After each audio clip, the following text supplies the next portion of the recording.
Why did Mr. Wingren give us the worst topic? Like, I don't understand anything about American art and literature, fashion, music. Like, who do you think I am? Maybe I just have to go back and talk to some people. Alright guys, so I just found a time machine in my room, not clickbait, and we're about to go in, so let's try this. Alright, we got this, guys. I want to see history. What is that? I want to see actual history, not the History Channel. Come on. Ew. Alright, let's do this. Oh my god. Take us to the 1800s. Oh. Who are you?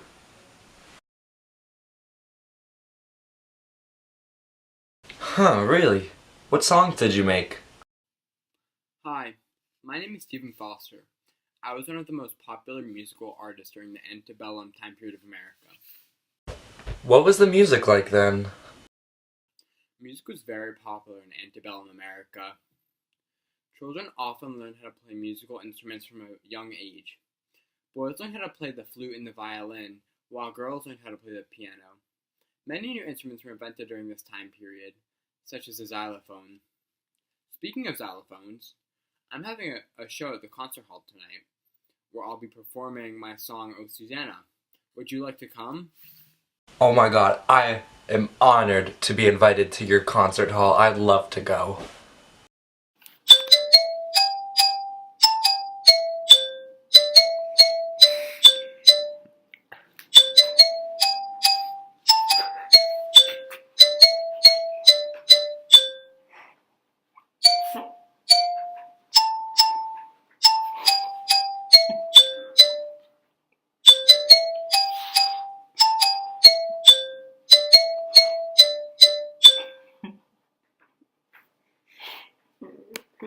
Oh my goodness, that was so good. I want to hear it again and again and again and again and again. Oh, I see. Who's this? My name is Lowell Mason, and I am a large figure in American church music during the antebellum period. I am responsible for bringing music to American schools, and many consider me the first music teacher in the U.S. My music flourished throughout rural parts of the South as part of the Second Great Awakening. I also acted as a leader of music in the Independent Presbyterian Church, where I created the first Sunday school for African American children. Many criticize me for causing a growth of European-style music in America, which continues to be popular. Oh, okay, I see. How did your music affect the American society? Theater, along with shows that featured music, dancing, and comedy, became popular forms of entertainment and still remain prominent today. Minstrel shows heavily impacted American society. White groups would paint their faces and dress poorly to make themselves look like black slaves. They acted lazy, oblivious, and childlike to portray blacks as inferior to whites, while singing plantation songs and dancing. These actions established new prejudiced views towards blacks, which had a lasting impact. This is important because these shows expanded racist behavior towards black people. Racism is still a present-day problem, which shows that the minstrel show's contributions were extremely relevant. Oh, okay. Gotcha. So, what now? Is that a dress? Is there fashion? You, sir, tell me about fashion. Hey Chris, I see you have a lot of questions about fashion, a topic which I know lots about. Since the beginning of time I have studied fashion throughout the Americas. From my experience in a textiles factory, I can explain to you all there is to know about antebellum period fashion. As the antebellum period began, the ideas of fashion, style, and what was accepted had begun to change. The once loose, puffy Regency gowns for the women had changed into hourglass silhouettes and tight corsets. This was to portray women in a sexual light. During this time, however, the Americans would look towards other countries for inspiration. This is a common theme shown throughout history, just like when the colonists would import goods from other countries and implement them into their own society. They were doing the exact same thing here Everyone needs some inspiration sometimes. Paris and London were two major centers of fashion design. The men were influenced by designers from London, while the women were influenced by designers from Paris. The women overall were seen to look elegant, to keep a small waist, and just to be classy. The men, they would wear coats, predominantly dark colors, and they would wear vests of lighter, more flamboyant colors. This was really to show off. They would wear vests if they were going out to parties, out to eat. They just want to show their colors, they want to show off and look strong. Coats were more for daytime activities, walking around, going to meetings, stuff like that, more work attire, while vests, on the other hand, were different. In addition to the specifics of clothing, the innovation of the rolling printing textile introduced a wide new spectrum of colors and fabrics. At this time, the color green became increasingly popular, and the stripe/floral patterns became another popular aspect of clothing. How did the fashion of that time change people's lives? Chris, to answer your question about how fashion changed the lives of many Americans is simple. Despite the physical appearance, fashion had a much deeper effect on Americans. Fashion segregated the social classes even more. It showed who the wealthy were, it showed who the middle class were, and it showed who the bottom or the poor were.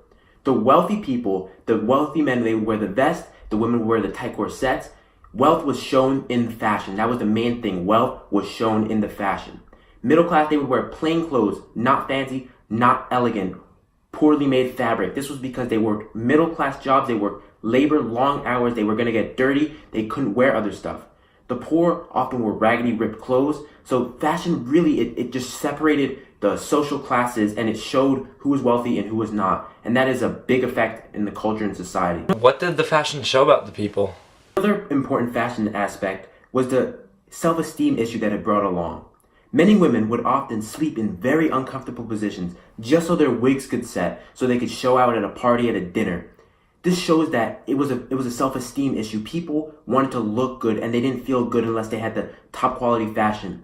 This shows the shift between how it used to be back in the day when people wore more similar things to now when it was really about showing out. It was really about being the odd one out, looking different, looking right. Finally, fashion created a social aspect that allowed people, especially women, to socialize as they shopped through the various materials, colors, and fabrics of the antebellum period. Oh, okay, I get it. So, fashion was a really big part of American society then, even though you might not realize it. And who are you? Let's talk about books. Woo! Probably one of the most well-known books of this era is Moby Dick or The Whale.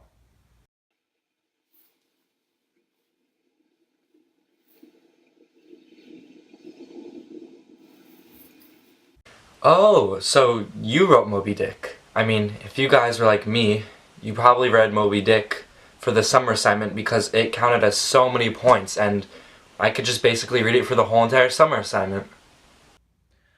Written at the height of the American antebellum in 1851, Moby Dick is considered one of the greatest books of the American Romantic period.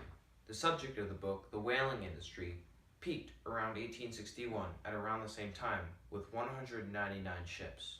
In fact, the industry was so robust that the Civil War did not have a significant effect on its decline. Whaling was a prominent part of New England culture and was portrayed as a very romantic journey.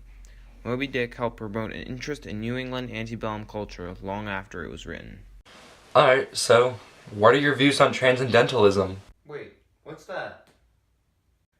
You are strong. Don't listen to what society tells you. Oh, it's the Transcendentalists. You can read all about it in my new paper titled Self-Reliant.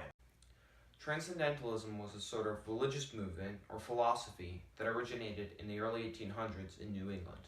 It emphasized a rejection of society and a strong belief in an individual's abilities. The idea spread in part thanks to papers published by authors such as Henry David Thoreau and Ralph Waldo Emerson. The movement was mostly isolated amongst the New England upper class. However, some strong anti-establishment ideas did resonate in some parts of the country. Sorry, I needed to change my shirt. Who are you? I'm Gilbert Stewart from Rhode Island, and I'm one of the many painters who traveled to Britain to be trained because of the lack of wealthy class to sit down for portraits. Britain? How did you use your training in Britain? In Britain, I competed with the best artists, and in my return, I did many portraits of George Washington along with my friend Charles Wilson. And did you make any other friends? Or no? Yes, John Trouble was a good friend of mine, and he fought in the Revolutionary War. He's known for recapturing the scenes and spirits from the war. Was it like this after the War of 1812 too? Indeed it was. Photography became an unwelcome competition for most portrait painters. That's amazing, but was the invention of photography at the same time? Yes, in fact, many artists used their work to protest slavery. One artist in particular was Iry Crow. He would paint slave auctions. One of his famous paintings was called Slaves Awaiting Sale. He would Europeanize the slaves' appearance so the white viewers wouldn't dehumanize the slaves. In this painting, the people are not submissive and are not ready to be sold, but are very angry. Do you think the increase in nationalism influenced America's fine art in society? Nationalism also affected the art of sculpting. After the Revolutionary War, Hiram Powers became very popular because of his construction of the Bunker Hill Monument and the George Washington Monument. So, who are you?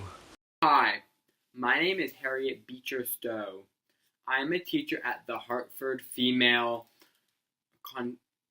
Seminary, and I am from Connecticut. I wrote Uncle Tom's Cabin, which was the most popular novel in the 19th century. 300,000 copies of it were sold after the first year that it was written. Oh, that's cool. What's Uncle Tom's Cabin about? Uncle Tom's Cabin is a novel about a poor Kentucky farmer named Arthur Shelby, whose family had to sell their farm and all of their slaves, even though they didn't want to for various reasons. The plot of the book follows the lives of a family of slaves who were sold. Although it made common multiple stereotypes for black people, it spread abolitionism throughout the United States. I wrote Uncle Tom's Cabin as an opposition to the Fugitive Slave Act, which ordered all U.S. states to arrest runaway slaves and return them to the South. To show Northern. I bet that would stir the pot within the slavery debate, right?